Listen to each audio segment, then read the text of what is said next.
তো কেশরিতা যাওয়ার জন্য প্রথমে আমরা গাজীপুর চৌরাস্তা থেকে জয়দেবপুর রেলগেটের উদ্দেশ্যে একটি অটোরিকশা নেই।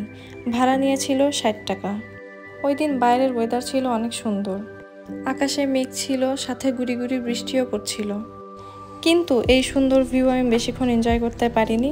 রাস্তায় ওই দিন প্রচণ্ড পরিমাণে জ্যাম ছিল। ফাইনালি প্রায় 45 মিনিট পর আমরা জয়দেবপুর রেলগেটে পৌঁছালাম। পৌঁছানোর পর আমরা জ্যামের জন্য কোনো অটোরিকশা বা কোনো কিছুই পাচ্ছিলাম না পাওয়ার কারণে আমরা রাজবাড়ি পর্যন্ত হাঁটি। ফাইনালি রাজবাড়ি পর্যন্ত হাঁটার পরে রাজবাড়ির সামনে থেকে আমরা একটা অটোরিকশা পাই। অটোরিকশাওয়ালা মামা ভাড়া নিয়েছিল 120 টাকা বেলাইবিল পর্যন্ত।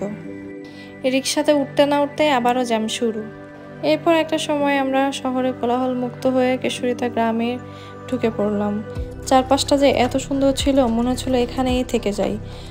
কিন্তু রাস্তা ছিল অনেক ভাঙা। অলমোস্ট 1 ঘন্টা পর আমরা কেশরিতা বেলাইবিলে পৌঁছে গেলাম।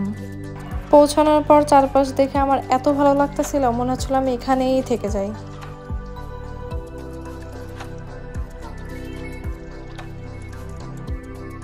বেলাইবিলে আসবেন আর নৌকা ভ্রমণ করবেন না, সেটা তো হতে পারে না। তো আমিও নৌকা ভ্রমণের জন্য মামাকে ভাড়া জিজ্ঞেস করলাম। সে আমাকে বললো 500 টাকা। তো মামার কথা শুনে আমার রীতিমতো মাথা ঘুরে গিয়েছিল।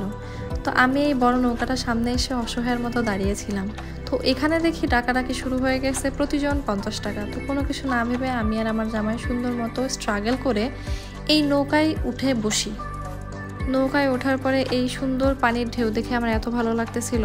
যারা গাজীপুরে থাকেন, কেশরিতার বেলাইবিলে একবার হলেও তাদের ঘুরে আসা উচিত। নৌকা ছাড়ার পর আমি একটু পানিতে পা ঝুলিয়ে রং ঢং শুরু করি। হঠাৎ আমার মনে পড়ে এখানে আবার কুমির নেই তো। অনেকের অনেক ফোবিয়া আছে, আমারও একটা ফোবিয়া আছে, পানিতে আমি অনেক ভয় পাই। এই জন্য আমি আমার জামাইকে জিজ্ঞেস করতেছিলাম এখানে আবার কুমির টুমির নাই তো। কুমিরের প্রসঙ্গ যেতে না যেতেই দেখি এই ছোট্ট নৌকাটার সাথে আমাদের নৌকাটার একটা বড় সড়ো অ্যাক্সিডেন্ট হতে যাচ্ছিল।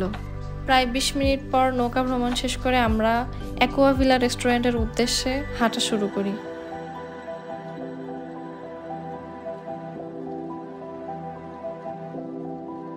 রেস্টুরেন্টে ঢোকার প্রবেশপথে একটা কিডস জোন আছে। যারা বাচ্চা নিয়ে আসবেন তারা অনায়াসে এখানে বাচ্চার সাথে এনজয় করতে পারবেন।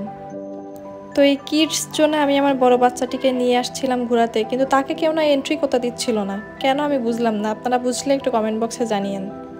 তো এটা ছিল অ্যাকোয়াভিলা রেস্টুরেন্টের ভিতরে। রেস্টুরেন্টের উপর থেকে ভিউটা দেখতে যে কী পরিমাণ ভালো লাগতেছিল, এখান থেকে আর আসতে ইচ্ছা করতেছিল না। আপনারা একবার হইলেও কেশরিতার বেলাইবিলে ঘুরে আসবেন। দেন আমরা চলে আসলাম কেশরিতার বেলাইবিলে সেই বিখ্যাত বটগাছের নিচে। এখানে আপনারা যারা বাইক নিয়ে যাবেন তারা খুব সহজেই বাইক পার্কিং করতে পারবেন। এখানে কয়েকটা খাবার হোটেল আছে, চায়ের দোকান আছে। আপনারা চাইলে এখান থেকে চা, ফুচকা, চটপটি যে কোনো কিছু খেতে পারেন। আমরা এই মামার থেকে চা খেয়েছিলাম, কিন্তু চায়ের ক্লিপটা নিতে আমি ভুলে গেছি। আর এই মামার থেকে ঝালমুড়ি খেয়েছিলাম। নদীর পাড়ে দাঁড়িয়ে ঝালমুড়ির ক্লিপটা নিতে আমি ভুলিনি। পেয়ে যাবেন কোন আইসক্রিম। আর এই যে এই সদস্যগুলা তাদের ট্যুর শেষ করে বাসার উদ্দেশ্যে রওনা করে দিয়েছে। আর ফাইনালি আমরা আমাদের ট্যুর শেষ করে রওনা করে দিয়েছি জয়দেবপুর রেল স্টেশনের উদ্দেশ্যে। আজকে এই পর্যন্তই। ভালো লাগলে ভিডিওটা লাইক, কমেন্ট, শেয়ার করে দিবেন। আর অবশ্যই আমার চ্যানেলটা সাবস্ক্রাইব করে দিবেন।